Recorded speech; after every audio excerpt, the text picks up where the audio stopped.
Hello everybody. So as some of you may know, I'm a Texan. I've born and raised in Texas, currently living in Texas right now in Texas, recording this as we speak.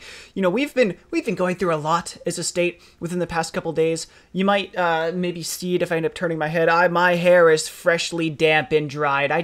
There is a torrential downpour going on outside, and I just had a nice drive up from South Austin, and when I got home, oh my gosh, it was an awful drive the whole way.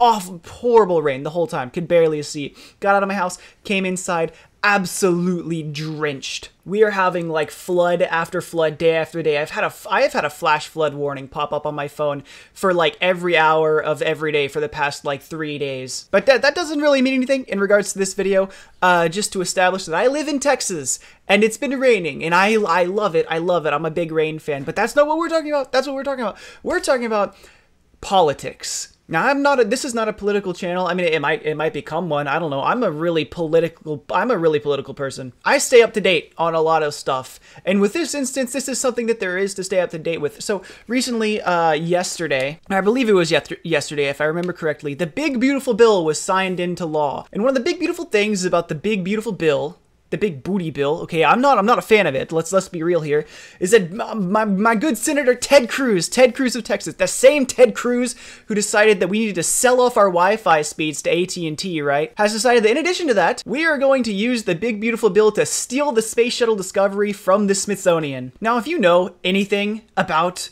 the Space Shuttle program or the way any of it operates, this is absolutely ridiculous, and I'm gonna walk you through it, okay? So, this is a Space Shuttle Discovery currently housed in the Smithsonian, and their plan is to, well, actually, hold on, not necessarily their plan yet, because it's not much of a plan.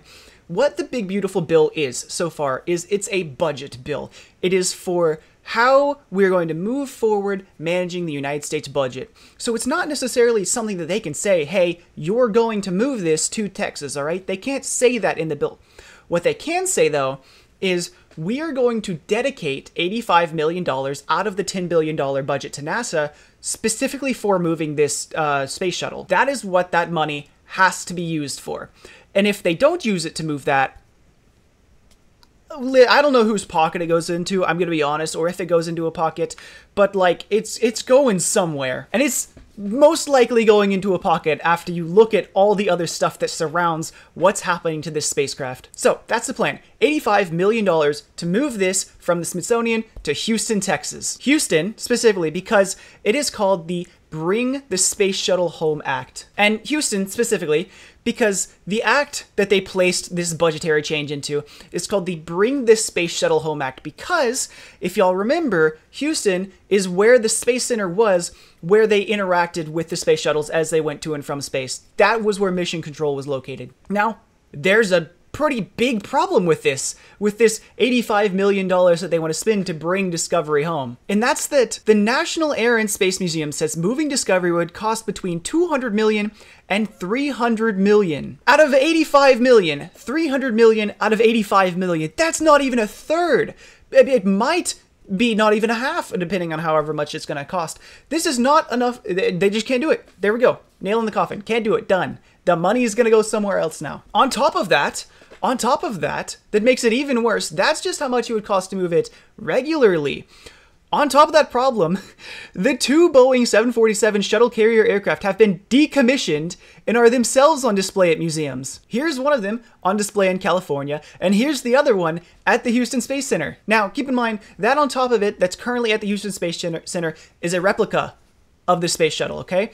This is not a real space shuttle. It is a fake, it is a remake. Both of the shuttles that were used to carry these spacecrafts are out of commission. They're decommissioned too. So they have to recommission those to be able to transport these shuttles all the way back to Houston with a budget that's not even half of what it would cost just to move the aircraft. Spacecraft. I mean, it does fly through the air. That's what they do. But the next, even bigger and more ridiculous situation, the act is called the Bring the Space Shuttle Home Act. Home, as in Houston, Texas, is its home. You wanna know what's really cool about that statement?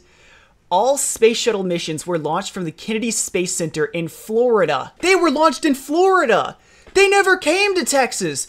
Okay, well, I take it back. The Discovery came to Texas twice. When they had to land in El Paso. The Discovery was never in Houston. Houston is as much as Discovery's home as Ontario is to mine. I've talked to someone in Ontario before. Discovery has talked to someone in Houston before. It's never been to Houston. Houston's not its home. Bringing Discovery home to Houston is the same as sending the illegal aliens home to El Salvador. They're giving them less than half the budget it would cost to move it. They don't have the equipment you need to move it anymore, and they're moving it home to somewhere that's not its home. It's not from Houston, and it doesn't belong there. Houston has already tried before. Well, okay, I'm not going to say Houston as a whole, because you can't blame this on Houston, but they've tried before to get space shuttles into Houston before, decommission some of the older ones, and it always fell through, because, like, there's so many stupid reasons why it shouldn't happen, and really, like, can't happen. And, like, if this one works again, it sets a dangerous precedent for the way that these organizations interact with museums like the Smithsonian. If they can just, like, put into the budgetary bill, hey, we're going to put in some money in here specifically to move this over. This isn't, like, a law or anything. This isn't some, governmental decision, all right? It's just, like, we put the money aside, so you might as well do it, right? You might as well move it with half the budget to somewhere it doesn't belong, using things we don't have anymore. Just do it. Just figure it out. Just go do it. But yeah, I mean, that's about it. Who knows where that $75 million is going to go? $75 million, by the way, that came from your pocket. Maybe like a penny or two out of it came from your pocket, but you're paying for this. And so am I. You're paying for this. That money will be dedicated there, and something will happen to it. It'll go somewhere. For sure, will not go to actually moving this spacecraft. I would be incredibly surprised if this actually gets moved to Houston, because that would just be an absolute miracle. It would be a miracle if that actually happened. But anyways, that's it. I just thought this situation was absolutely ridiculous. I'll see you later. Bye-bye.